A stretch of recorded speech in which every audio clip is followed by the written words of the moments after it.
shit lane to lane, disappear like David Blaine. Paid cash for the car, didn't crash anything. Smoked the cool J, now my two dames.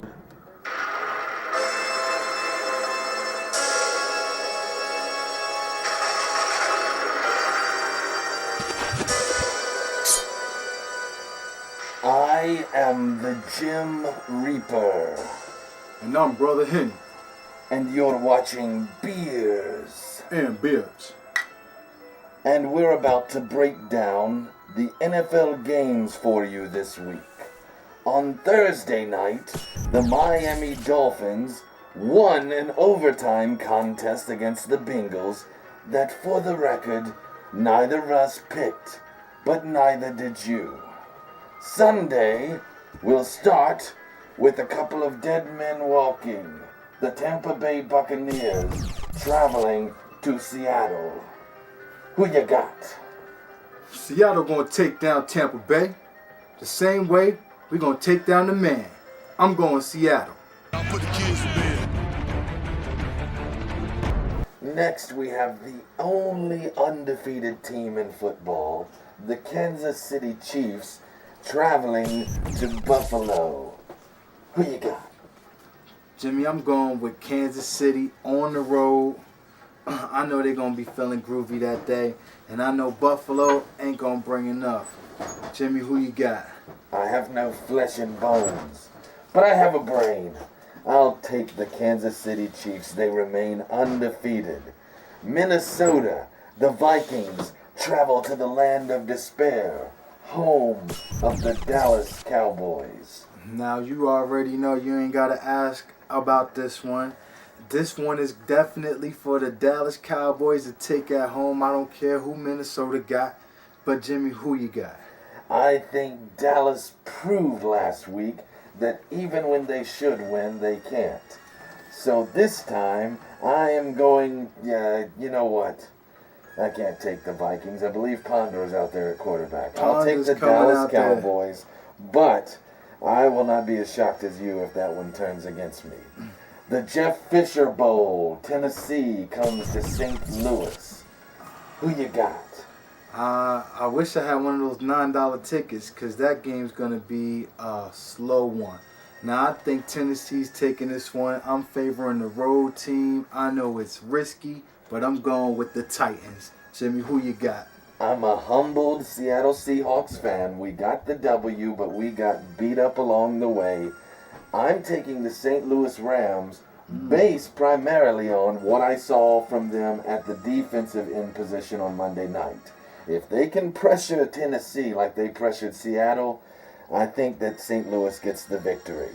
The New Orleans Saints travel to New Jersey, land of the dead, to take on the Jets. Who you got? Well, Geno Smith's been looking great this year. You know, he's putting together 4 fourth-quarter comebacks, put 4 wins on the record sheet. I'm going with the Saints, though. More experience, and I think a better coach as well. Drew Brees is lights out. Jimmy, who you got? I'll take the offense. I'm going with the New Orleans Saints. I think they mop up the New York Jets. San Diego comes to Washington to play the Bravehearts. Who you got? You know I'm not a fan of those Washington Redskins, but you know, this weekend, things might be different. I might nope. I just had a light bulb go off in my head. I'm going with Phillip Rivers and them San Diego Chargers. I think they know how to put up those points. RG3, he ain't healthy yet, Jimmy. Who you got? Phillip Rivers has 2 working knees, and I will take he and the San Diego Chargers to beat the Washington Redskins. Atlanta at Carolina, a game that in the offseason, everyone would have thought this one belongs to the Falcons. Well, this one is not going to Atlanta. This one, they coming to Carolina, and Cam Newton going to put on a show for them Falcons. I don't think Steven Jackson is ready yet. So I think Cam Newton's going to definitely take this dub. Jimmy, who you got? Cam Newton and the Carolina Panthers. Good football team, good offense, good defense. Atlanta, Tony Gonzalez didn't come back for this. This one goes to the Panthers. Philadelphia, the Eagles will take on the Oakland Raiders in Oakland. Who you got? Oakland Raiders in Oakland. Terrell Pryor's out there. Man, listen. Those E-girls can't put together a win this weekend. They might as well pack it in for the season. And I don't think they're going to pull it out. Jim Reaper, who you got? The writing is on the wall for the Eagles. I take the Raiders. Oh, yeah. It's going to happen. Baltimore at Cleveland. Well, this is a division game. It's going to be a hard-fought one. These two teams know each other very well. But in the end, I think Baltimore is the sexy pick. You think they might get it together this week? I think I'm part of that team, too. I'm on the bandwagon. I think Baltimore's getting it done, Jimmy. Jim Reaper, who you got? This one is a really tough one for me to pick. Both of these teams have been very up and down. I'm going to pick the team with more talent in Baltimore. Although Josh Gordon will be the best player on the field, I take the Ravens. They almost traded that cat away. That would have been madness. Yeah. Of course, the same could be said perhaps of another trade they made. Yes. Regardless, Pittsburgh, the Steelers, travel to New England to face Bill Belichick and the Patriots at home. Who you got? I know Steeler Nation is looking forward to this one. It's a big one on the schedule. They're going to reignite the fire between Pittsburgh and New England. But if it's in New England and you're not going Tom Brady this weekend, I don't know what you got. I'm going with New England Patriots and Belichick. Jim Reaper, who you got? I'm going with Tom Terrific and Belichick at home. It's hard to pick against them. And with this year's Steelers team, in this case, it's very easy to pick for them. Sunday Night Football, the Colts travel to Houston to play the downtrodden Texans. Who you got? TJ Yates. Is that who the Texans got coming out there for quarterback? I believe it's still Case Keenum, whoever the hell he is. Well, listen, I'm going to tell you one thing. I'm not starting the Texans quarterback in our fantasy league this week. I ain't got the Texans. I got the Indianapolis Colts. I think Andrew Luck is bringing some luck on his side this weekend. Sunday night. Jimmy, who you got? I'm going to take the Colts on the road. And this, to me, when you think about it, it's kind of a horror story of sorts.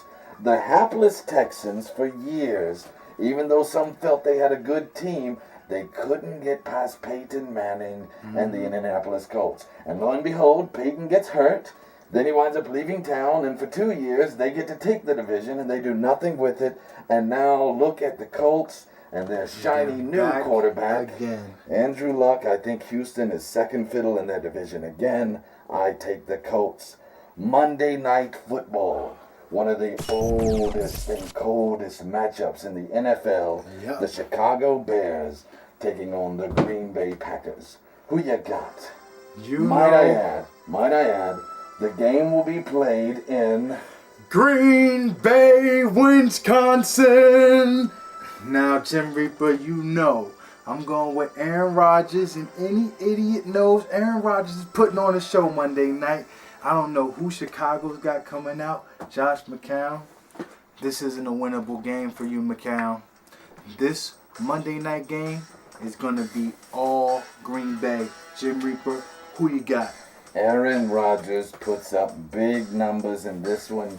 Chicago, the defense will probably have some bite. They may have a good game as far as special teams is concerned. On offense, it is tough to call. I take the Packers. I am the Jim Reaper. And I'm Henny. And you have been watching Beers and Beards. Drink responsible, or don't, and come hang out with me. That was not corny. That was not corny at all. You can also text while you drive. That's another great way to get into the club. We love those guys. We sure do. Yes. Don't text and drive, fool. I am the Jim Reaper. And I'm Henny. And you're watching Beers And Beards. And now it's time for a change-up of sorts with your familiar favorite 3 questions. Jimmy, this week I got 3 questions for you. Now, we're going to switch it up a little bit. This the remix. Jimmy, who were the top 3 league-leading assist getters last season in the NBA? And bonus points for the one who's never been an all-star in his whole NBA career. Wow, let's see. Well, I think Chris Paul has to be on the list. Good one. Rondo got injured, so I'm not sure. Maybe Darren Williams. Chris Paul, Darren Williams. Help me out, those of you who are watching. I might have to turn to the fans on this one and see if they can come up with some suggestions. I feel really good about Chris Paul. Darren Williams, Chris not so Paul's sure. correct. Darren Williams, I don't know, man. I don't know. But Wasn't Steve Nash. you guys let us know. Tweet us at Jimmy B. Dam, at Don't Be Like Ryan, and of course at Beers&Beards. Jimmy, question number 2. Who were the only 2 champions in WWE history to successfully defend their title against a Money in the Bank briefcase winner? I believe that the answer to this question is CM Punk and John Cena. Nice. I believe I'm... Nice. You got both of those right. What about you? Did you guys know that one too? Hit us up on the Twitter. But of course, question number 3, Jimmy. Who were the only 2 NFL players to win championships with both the San Francisco 49ers and my beloved Dallas Cowboys? Oh, 2 franchises I despise. 2 great winning franchises in NFL history. So, Prime Time, I believe, is going to make the cut here. Deion Sanders, that's one of them. I do not know who the second one is. Well, maybe one of them do. I will turn to the good people who follow our program and admire our beards. Hey, Or our skull chins. skull chins, as you can see, are just as cool as beards. But if you got the answer to that question, why don't you hit us up on the Twitter, leave the comments in the YouTube. This has been another great episode of Beers. And it shouldn't be me saying beards. I have no beards. I have a skull chin. Let's work it in reverse. You have been watching Beers And Beards. Ooh-ah, drink to the dead.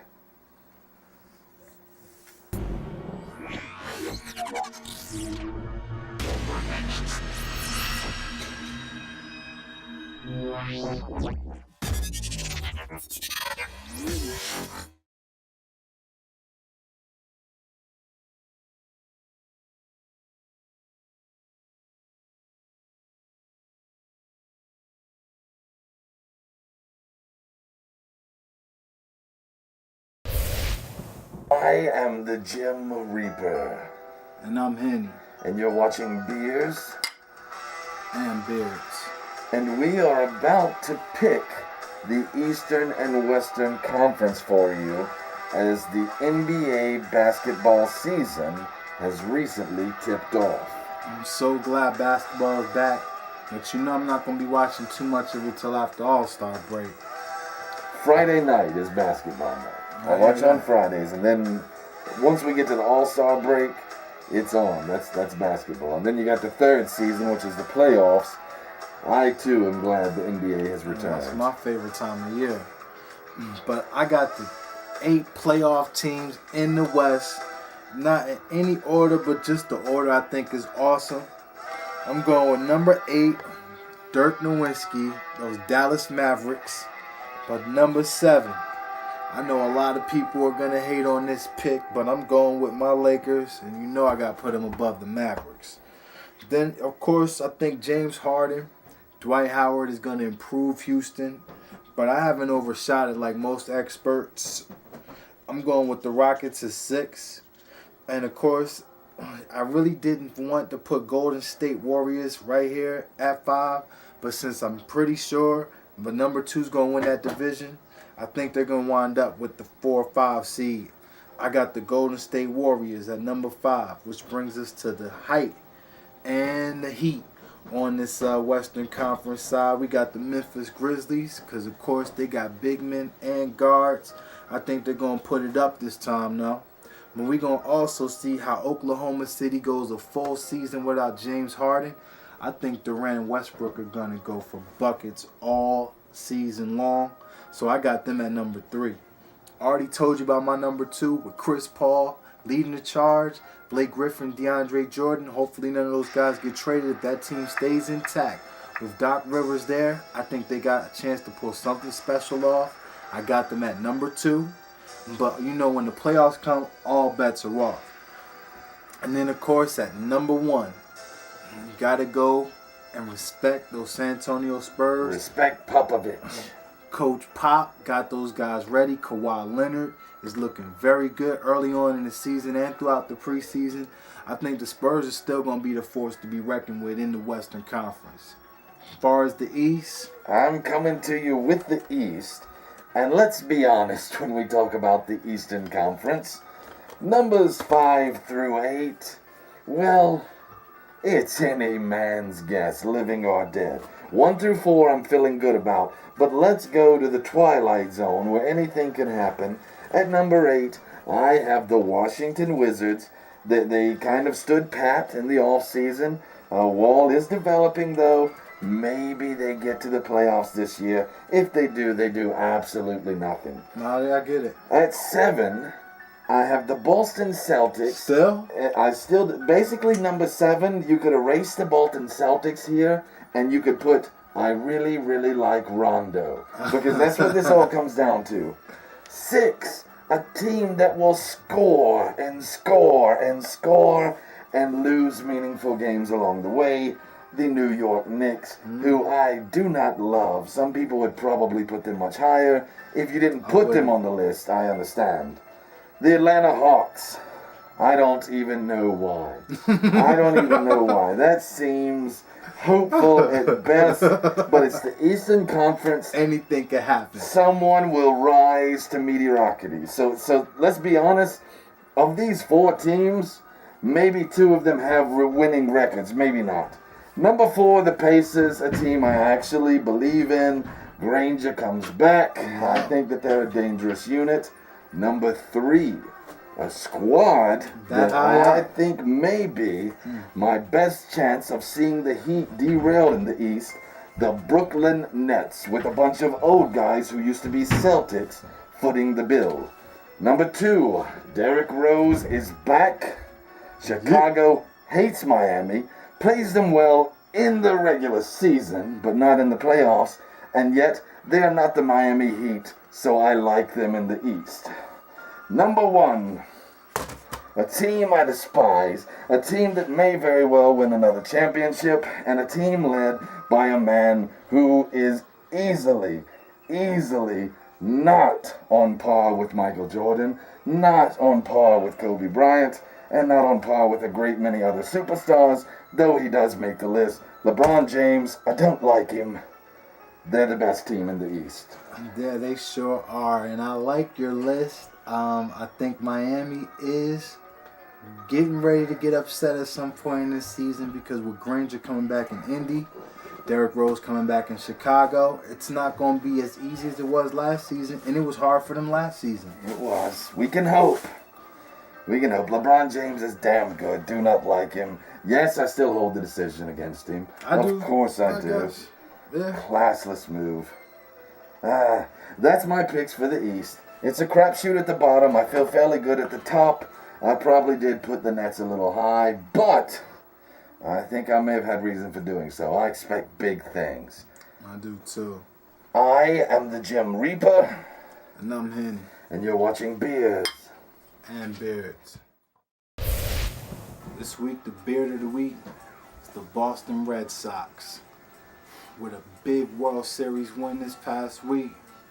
Most of the team having one of these. We salute you, Boston. Boston strong. But here's what we're going to talk about today. Saw these NBA teams and NFL football teams that, it's happened in both leagues. And someone needs to address it. The sheer thought that these teams would either not play their best players or trade away their best players so they have a better shot at getting a draft pick next season, aka tanking it, it's got to stop. We saw it in Boston when they were in the Tim Duncan sweepstakes. Right now, I think we're seeing it in the NFL in Cleveland with the Trent Richardson trade, in Tampa Bay with Greg Schiano, and the trade to get Josh Freeman out of town. And also, I think we've seen it in the NBA over and over again. Recently, Michael Jordan was asked the question, would the Bobcats be tanking, and calling into question all the moves he's been making in the last offseason leading up to the season now. He dismissed it. Of course, the practice still goes on throughout the NBA and the NFL. Something that real fans take note of. We pay attention to. So I'm going to let it out because every fan thinks it. But if your team's tanking it or just trying to put out a nice product on the television so that you guys will have people buy tickets instead of trying to put out the best, most competitive team every week, then you're tanking it. And that just ain't cool with sports fans. I'm Jimmy. You're watching Beers and Beards programming. I'm going to be talking today about the scariest movie of all time. We've done a lot of goofy stuff this week for Halloween. We wore costumes. Throughout the month, we've been talking about some horror movies. We've done a few different categories. Today, I'm going to lay it all on the line, and I'm going to talk about the scariest movie of all time. And I use that phrase for a reason. All right, old school horror fans are definitely with me at this point.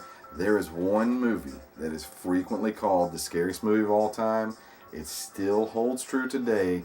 The Exorcist. William Friedkin's masterpiece based on William Peter Blatty's book. It's a movie that has some of the greatest shock value we've ever seen in horror cinema. I mean, there are scenes in that movie that if you tried to do it in 2013, the MPAA would put a big X on that motion picture. All right, the crucifix scene, no way does that happen in this day and age with an R rating. Maybe NC-17, not with an R rating. Some of the dialogue that Reagan spews out. Your mother's in here with his cars. Would you like to leave a message? I see that she gets it. Some of the lesser stuff that would still be acceptable, but at the time was totally off the charts. The vomit scene, just the nature of the piece itself, just how audacious it was.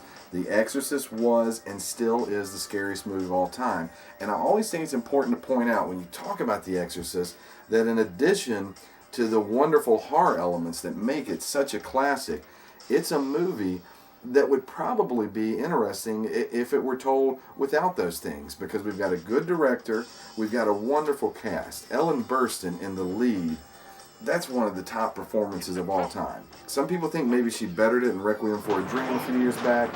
I don't think so. She's on an entirely different level in The Exorcist, and it just elevates the piece.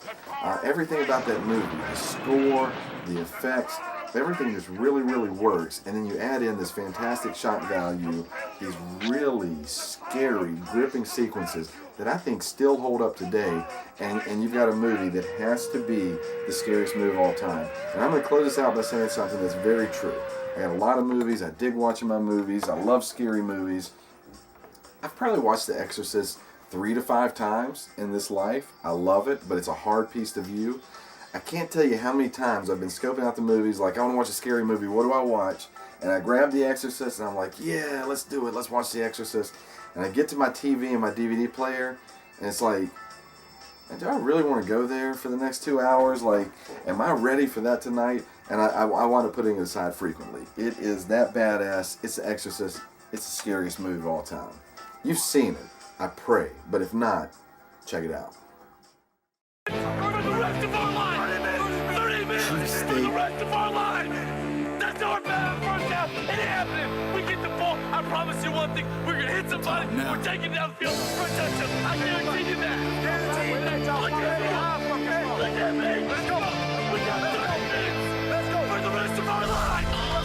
Let's go! We push it lane to lane, disappear like David Blaine. Pay cash for the car, then crash. Ain't a thing. Smoke the cool J, now my two dames jingling. And ring a ding ding, they jump on a dingling. We put them things out, hang out the window with my fingers blowing brains out. The refs put the chains out, die for an inch. We the prime time players, them haters are still riding the bench. My niggas climb out the trench like shooters. Who the niggas pulling nines out the trench? Ain't only them Columbine shooters. You see, I'm a palm Rugers to shoot through a needle eye. I live under the influence when I move, it's a DUI. Boys keep an eagle eye, my boys on the TMI. Can walk you through the streets safe, dog, I'm your CNI. You and I, T and Y, looking for the queen line. I'm looking on the streets, pushing D, taking beats. And I'm on top till you sick of me. Top headline, rocking for centuries. Our times now, you get yours eventually, but y'all gon' remember me from now to infinity.